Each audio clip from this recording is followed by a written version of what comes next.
नेकी और बदी के रूप, हजरत इंसान के बदलते बहरूप, जुर्म की लातादाद कहानियाँ, लेकिन प्रोग्राम सिर्फ एक, जियो FIR, हर जुर्म की फास्ट इंफॉर्मेशन रिपोर्ट। कहते हैं दुनिया की सबसे बड़ी ताकत पानी है। अगर इसके चंद कतरे मौत की दहलीज पर खड़े किसी शख्स को वापस जिंदगी की तरफ ला सकते हैं, तो समंदर की बेरहम लहरें जान ले भी सकती हैं। और कराची के साहिल पर इन बेरहम लहरों ने जान नहीं, जाने लिए 40 से जायद। और कोई सुनामी नहीं आया था कि कोई यतीम हो गया तो कोई बेवा, किसी का लाडला तो किसी के जिगर का गोशा अब घर लौट कर नहीं आएगा। और ऐसा नहीं है कि पहली बार इतनी बड़ी तादाद में लोग साहिल पर पहुंच गए हैं।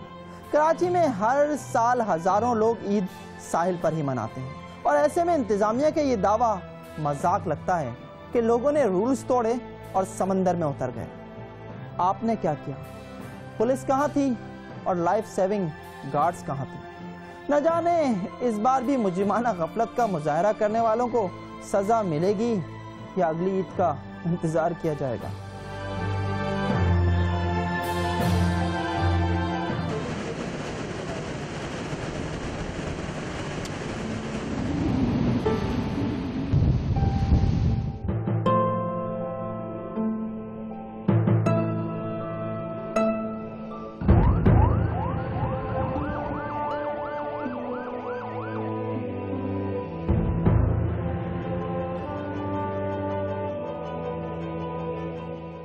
ये कहानी है कोरंगी के साबिर की।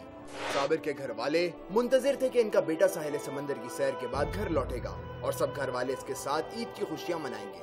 लेकिन उनका ये ख्वाब ही रह गया, क्योंकि साबिर गया तो इस वादे के साथ था कि जल्द लौटेगा, और वो लौटा भी, मगर जिंदा नहीं, बल्कि इसकी लाश घर पहुंची। इस अचानक और अलमनाक मौत पर खुशियों भरे घर में न सिर्फ सफ़े मातम बिछ गई, बल्कि साबिर के घर वाले ये रोना भी रो रहे हैं कि वाहिद सहारा छिन गया, और अब वो किसके दर पर जाएंगे और कौन इनकी मदद करेगा। मैं चलेगा था पे जिद करके, माँ तू चल मेरे साथ, मेरा दिल कर रहा घूम के आऊंगा। मैं चाहता पानी में नहीं जाना, मैं डरूँ पानी से, शुरू से डरूँगी। मैं 5 मिनट में आया, अभी 5 मिनट में आया। मेरी मिनता मुझे कलेजी से रोटी दी, आप भी खाई मेरे साथ हैं। चला ये 7 बहनों में भाई है, एक भाई है। हमारा एक ही भाई था कमाने वाला, वही चला गया माँ का आसरा। अब कौन है हमारे सर पे? कोई भी नहीं है। बहुत याद आ रही है मेरे भाई की। मुझे बहुत अच्छा था, अभी भी ना सूट सिलवा के दिया था ईद पे। साहिल समंदर पर डूबने वालों की दर्द भरी कहानी सिर्फ साबिर के घर वालों तक महदूद नहीं, बल्कि खूनी लहरों ने बड़ों और नौजवानों समेत कई कम उम्र बच्चों को भी अपनी लपेट में ले लिया। उन्हीं में से एक आयशा मंजिल का रिहायशी जुनेद और इसका कजिन गुलाम भी था। साबिर की तरह दोनों ने वादा किया था कि चंद घंटों में लौटेंगे, मगर घर वाले उनकी राह तकते रहे, लेकिन इनकी वापसी नहीं हुई। इंतजार के बाद बेताबी और परेशानी बढ़ने लगी, और इसी दौरान ये इत्तला उन पर कयामत बनकर गुजरी कि कई अफराद समंदर में डूब गए हैं। घर वाले ढूंढते ढूंढते अस्पताल पहुंचे तो पता चला कि उनके जिगर के टुकड़े हमेशा के लिए उनसे जुदा हो चुके हैं।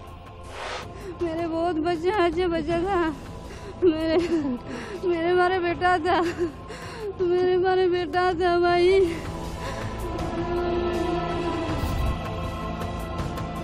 जुनैद 14 साल का है और गुलाम 20 साल का है, 20-21 साल का। समंदर की बेरहम मौजों ने न सिर्फ साबिर और जुनैद बल्कि कई एक खानदानों को उजाड़ा। जान से जाने वालों में चाय के होटल पर काम करने वाले एक ही खानदान के मिर्जा अख्तर और अब्दुल कदीर भी शामिल थे। बिलाल कॉलोनी का फजलुर रहमान, जरमीर शाह, लियाकताबाद का अब्दुल मजीद, औरंगी टाउन का मुजाहिद और नॉर्थ कराची का शफीउल्लाह भी उन अफराद में शामिल थे जिनकी जिंदगी के चिराग समंदरी लहरों ने बेवक्त बुझा दिए। दूसरी तरफ कहने वालों की इस बात को भी रद्द नहीं किया जा सकता कि 2 करोड़ की आबादी के शहर में एक बड़ी तादाद अचानक खुलेआम समंदर पर तैरने लगे तो कोई भी बड़ा सानेहा हो सकता है।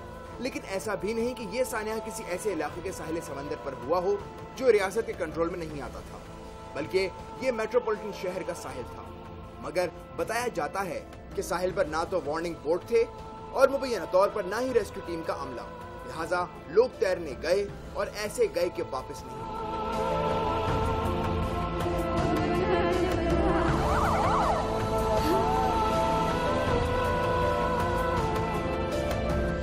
बिलाशुबा मौत से किसी को इनकार नहीं, मगर माहिरीन की इस बात को नज़रअंदाज नहीं किया जा सकता कि अगर साहिल समंदर पर मुनासिब इक़दाम किए जाते तो सैकड़ों घरों को उजाड़ने से बचाया जा सकता था। जियो FIR के लिए कैमरा टीम के साथ अजीजुल्लाह कुरैशी, कराची।